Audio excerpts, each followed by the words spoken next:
पण असं अशी भूमिका केल्यानंतर दमायला होतं?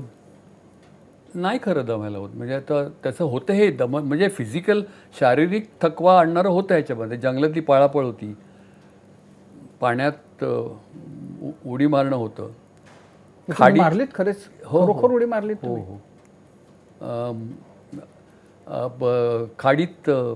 खाडीत पोहलो, मग उथळ पाण्यात पोहलो, पण हे सगळं खोल पाण्यात करताना पोहलो, पाण्याखाली गेलो. हे सगळं हे सुवर्ण सगळं सांगण्यावर. हे सगळं करताना आपली आता लोक षष्ट्यब्दी काय सहस्त्रचंद्र दर्शनाचे घाट घालतायत, हे डोक्यात मला होतं मला का वाटतं कुठं? शतकपूर्ती म्हणतो कुठे आले ते हे कधी झालं आता. नाही तसं नाही तसं डोक्यात मी लोक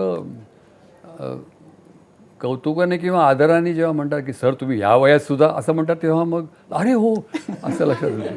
तोपर्यंत नाही लक्षात येत. पण मी हा एक या बाबुलीमुळे नवीन मिळालं, ज्या अनेक काही गोष्टी मिळाल्या त्यात असा कॉन्फिडन्सही मिळतो की आपण अशा तऱ्हेची शारीरिक, मानसिक आणि भावनिक थकवा आणणारी भूमिकासुद्धा इफेक्टिव्हली करायचा प्रयत्न करू शकतो.